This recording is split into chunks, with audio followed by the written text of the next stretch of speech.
बारामती लढवणार म्हणलात तुम्ही.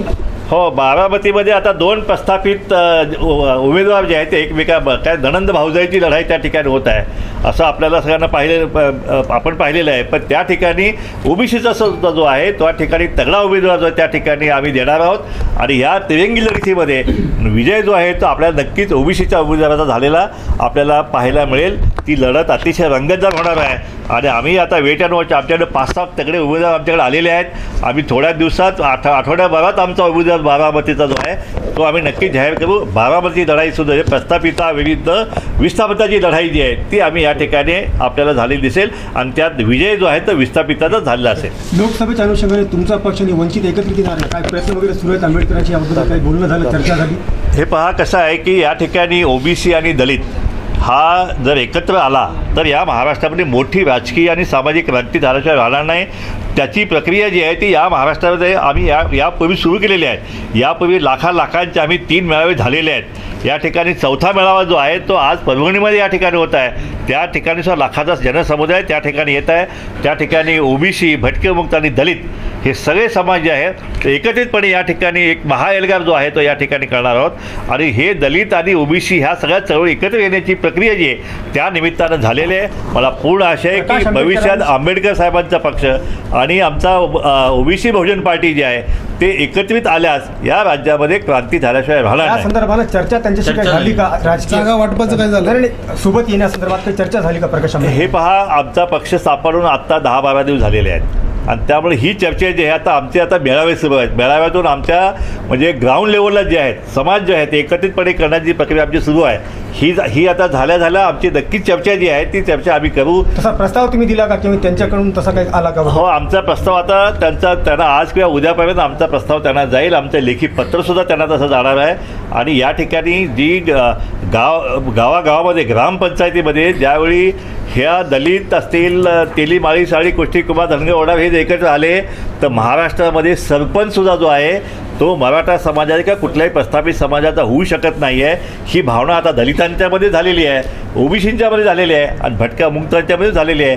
त्यामुळं हे जे समीकरण जे आहे हे एकत्रीकरण समीकरण जे आहे ते आता हे जवळपास येत चाललेलं आहे आणि थोड्या दिवसात जे आहे तर आमच्या एकत्रिकरणाच्या बैठकीसुद्धा या ठिकाणी करण्याचा आम्ही नक्कीच प्रयत्न करतो. पण मनोज जरांगे पाटील वारंवार हट्ट करतायत आणि त्यापुढे आपण पाहतोय की नेहमी सरकार झुकल्यामुळे घाबरते का मनोज जरांगे पाटलांना सरकार? नाही, यापूर्वी अशीच भूमिका आम्हाला वाटत होती की सरकार याला घाबरते. पण काल पहिल्यांदा जी भूमिका मुख्यमंत्री आणि देवेंद्र फडणवीस आणि अजितदादांनी मांडली त्यामुळं असं एक वातावरण निर्माण झाले की आता सरकार मात्र जे आहे आता सरकार मनोज जरांगेंच्या प्रत्येक मागणीपुढं झुकेल अशी परिस्थिती नाही. त्यामुळे ते आज परत आले का सराटीला? आता तो त्यांचा निर्णय त्यांनी कशासाठी घेतला त्यालाच माहिती आहे. मी असं म्हणणार नाही की जरांगे घाबरले किंवा सरकारने हे केलं. पण एकंदरीत परिस्थिती अशी निर्माण झालेली आहे की आता सरकारसुद्धा जे आहे ते आक्रमक पवित्र्यात झालेलं दिसतंय. त्यामुळं हा सामाजिक न्यायाचा लढा जो आहे तर माझी विनंती आहे मराठा समाज नेत्यांना सुद्धा आता आणखीन वातावरण जे आहे महाराष्ट्रातलं आता न तापवता या ठिकाणी आता ओबीसी आणि मराठा हा वाद आता संपवला पाहिजे. जे महाराष्ट्र सरकारने जे टिकणारं आरक्षण दिलेलं आहे त्या ठिकाणी आपण ते घ्यावं. त्याला आमचाही पाठिंबा राहील आणि भविष्यातसुद्धा त्याच्या मागं आम्ही राहू. आम्ही शुभेच्छा देतो आहे की ते कोर्टामध्ये टिकावं अशाही शुभेच्छा आम्ही देत आहे. कारण हा विषय जो आरक्षणाचा जो आहे तो आता या ठिकाणी कुठेतरी वाद मिटला गेला पाहिजे. कारण गावागावामध्ये हा महाराष्ट्रामध्ये गाव कुशाबाहेर आणि गावामध्ये राहणारा जो समाज जो आहे एकत्रितपणे या ठिकाणी नांदताना गेल्या अनेक वर्षापासून पाहिलेला आहे. एक सामाजिक न्यायाचा सलोखा या महाराष्ट्रामध्ये झालेला दिसला होता. पण आता ह्या मराठा समाजाच्या ओबीसीमध्येच मागणी केल्यामुळं हा जो आहे हा सामाजिक सलोखा बिघडलेला आहे. तो पुन्हा एकत्रित करण्यासाठी आपण सगळ्यांनी प्रयत्न करावा अशी विनंती मी या ठिकाणी केली. आम्ही कुणाच्या हक्काचं मागितलेलं नाही. आमच्या हक्काचं आमच्या त्या गरीब समाजाच्या ताटातलं कुणी मागू नये अशी विनंती मी सगळ्यांना करतो. आणि पुन्हा एकदा सरकारला आम्ही इशारा देतो की आपण कुठल्याही परिस्थितीत आता जे काही केले ते आपण प्रमाणापेक्षा जास्त आपण हे स्टेप्स घेतलेले आहेत. आता आणखीन एखादी स्टेप्स ओबीसीच्या विरुद्ध घेतली तर मग मात्र ओबीसीच्या रोषाला आपल्याला सामोरे जावं लागेल. ओबीसीची 60% वोट बँक आहे आणि त्याला घालवणं हे कुठल्याही सरकारला परवडणारं नाही. जे ग्राउंड लेवलला जे आहेत समाज जे आहेत एकत्रितपणे करण्याची प्रक्रिया आमची सुरू आहे. ही आता झाल्या आमची नक्कीच चर्चा जी आहे ती चर्चा आम्ही करू. प्रस्ताव तुम्ही दिला का त्यांच्याकडून कसा काही आला का? हो, आमचा प्रस्ताव आता त्यांना आज किंवा उद्यापर्यंत आमचा प्रस्ताव त्यांना जाईल. आमचं लेखी पत्रसुद्धा त्यांना तसं जाणार आहे आणि या ठिकाणी जी गावागावामध्ये ग्रामपंचायतीमध्ये ज्यावेळी ह्या दलित असतील, तेली माळी साळी कुष्टी कुमार धनगर वडार हे एकत्र आले, तर महाराष्ट्रामध्ये सरपंच सुद्धा जो आहे तो मराठा समाजाचा किंवा कुठल्याही प्रस्थापित समाजाचा होऊ शकत नाहीये. ही भावना आता दलितांच्या मध्ये झालेली आहे, ओबीसींच्या मध्ये झालेली आहे आणि भटक्या मुक्तांच्या मध्ये झालेली आहे. त्यामुळे हे जे समीकरण जे आहे, हे एकत्रीकरण समीकरण जे आहे ते आता हे जवळपास येत चाललेलं आहे आणि थोड्याच दिवसात जे आहे तर आमच्या एकत्रीकरणाच्या बैठकी सुद्धा या ठिकाणी करण्याचा आम्ही नक्कीच प्रयत्न करतो.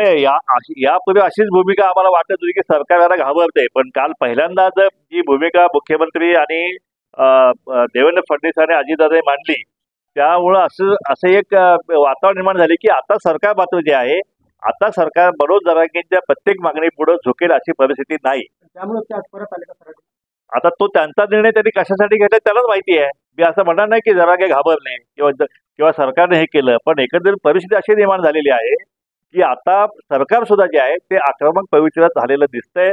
त्यामुळं हा सामाजिक न्यायाचा लढा जो आहे, तर माझी विनंती आहे मराठा समाज नेत्यांना सुद्धा आता आणखीन वातावरण जे आहे महाराष्ट्रातलं आता न तापवता या ठिकाणी आता ओबीसी आणि मराठा हा वाद आता संपवला पाहिजे. जे महाराष्ट्रात जे टिकणारं आरक्षण दिलेलं आहे त्या ठिकाणी आपण ते घ्यावं, त्याला आमचाही पाठिंबा राहील आणि भविष्यात सुद्धा त्याच्या मागे आम्ही राहू. आम्ही शुभेच्छा देतोय की ते कोर्टामध्ये टिकावं, अशाही शुभेच्छा आम्ही देत आहे. कारण हा विषय जो आरक्षणाचा जो आहे तो आता या ठिकाणी कुठेतरी वाद मिटला गेला पाहिजे. कारण गावागावामध्ये हा महाराष्ट्रामध्ये गाव कुशाबाहेर आणि गावामध्ये राहणारा जो समाज जो आहे एकत्रितपणे या ठिकाणी नंतर गेल्या अनेक वर्षापासून पाहिलेला आहे. एक सामाजिक न्यायाचा सर्व काही या महाराष्ट्रामध्ये झालेला दिसला होता, पण आता ह्या मराठा समाजाच्या ओबीसीमध्ये मागणी केल्यामुळं हा जो आहे हा सामाजिक सलोखा बिघडलेला आहे. तो पुन्हा एकत्रित करण्यासाठी आपण सगळ्यांनी प्रयत्न करावा. अध्यादेश जो काढणार आहे त्या अध्यादेशामध्ये नुसतं सगळेसोयरे नाही आहे, त्या ठिकाणी गणगोत पण आहे आणि त्यामध्ये शपथपत्र सुद्धा आहे. आणि ते जे अध्यादेश जे आहे अध्यादेश काढणार आहे त्याला हरकती मागवल्या होत्या. त्या ठिकाणी ओबीसी आणि भटक्या मुक्तांनी जवळपास 10 लाखाच्या आसपास ज्या आहेत त्या हरकती आम्ही दिलेल्या आहेत. त्यामुळे सरकारला तेवढं सोपं जाणार नाही आहे की तो अध्यादेश काढणं. आणि जर अशा प्रकारे जर अध्यादेश काढून जर पुन्हा ओबीसी सत्यानाश होणार असेल महाराष्ट्रामध्ये, तर ओबीसी हा या महाराष्ट्रातला छान बसणार नाही. तो सुद्धा जो आहे आंदोलन त्या ठिकाणी आम्ही करू शकतो.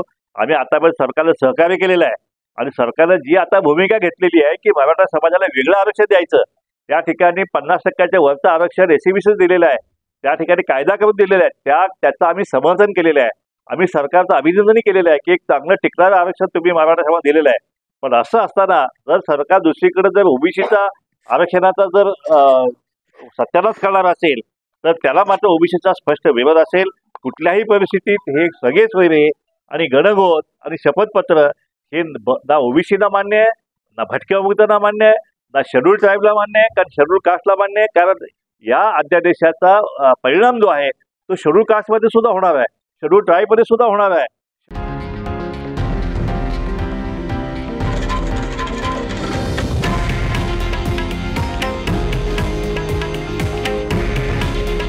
हे आहे देशातील नंबर 1 न्यूज नेटवर्क आणि आपण पाहत आहात TV9 मराठी. काळजी तुमची, हित महाराष्ट्राचं.